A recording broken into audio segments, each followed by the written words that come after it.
Hey guys, this is Karina with Sowing Seeds of Love. This camera's going to be a little bit tricky, but I'm going to try to do my best to show you guys how I prune my tomato. So first of all, you'd never want to touch anything with the top.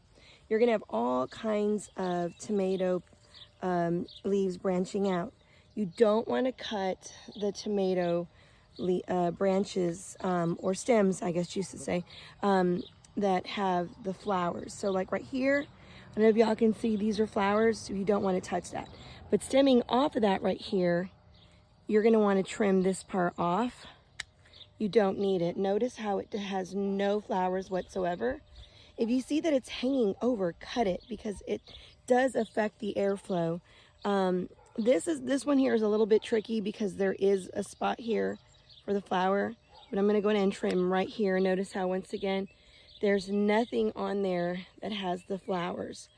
You just kind of want to give yourself some airflow. I'm going to go ahead and trim here once again, and you'll know because they droop over to the side. Like here is a really big one. I'm going to go as close as I can to where it lies. I'm just going to clip that. This has no flowers. And notice how also it's brown here. That part probably has some kind of a fungus or an insect that was in there. Get rid of it. You don't need it.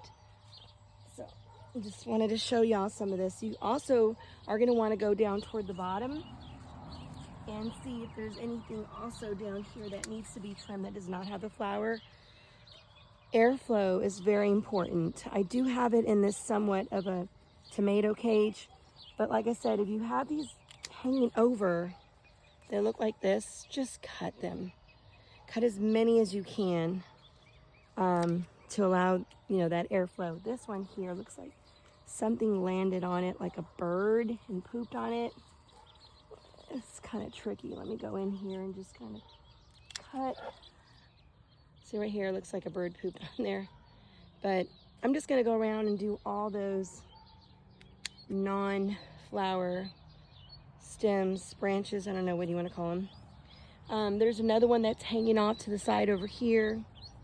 So I'm gonna go and trim this one here.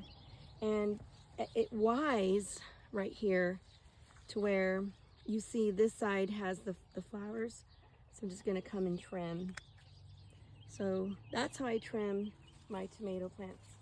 And I go pretty heavy sometimes, only because you don't want all your energy to go into these that are not flowering.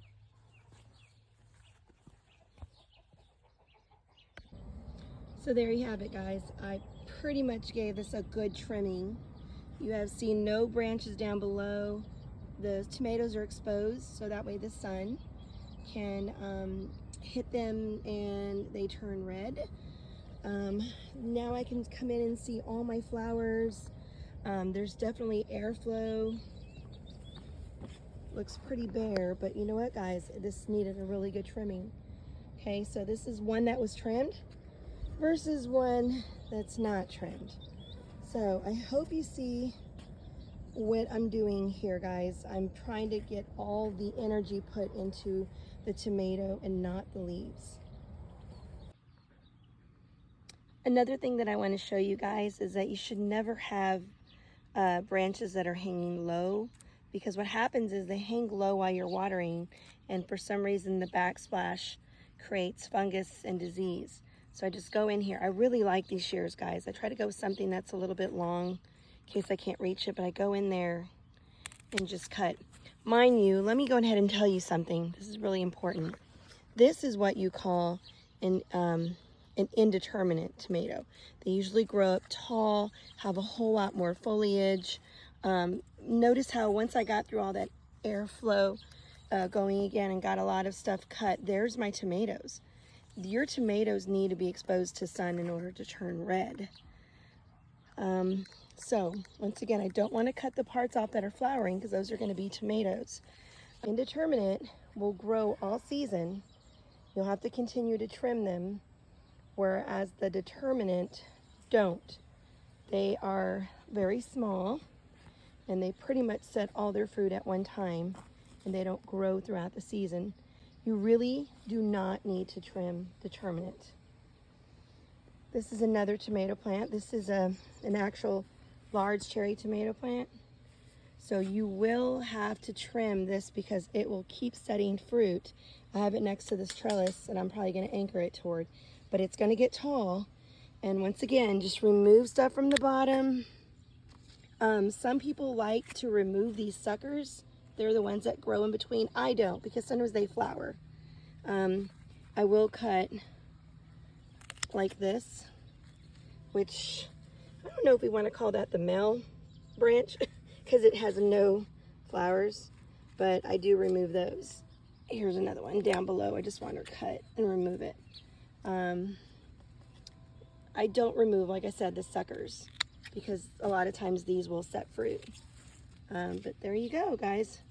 So once again, indeterminate, you're going to want to trim because they grow bigger and they will set fruit through maybe a couple of seasons, whereas determinate really don't need to be trimmed. They grow small, but they set all their fruit at one time. I hope this helps. We can remove this one down at the bottom because it's hanging down too low. But yeah,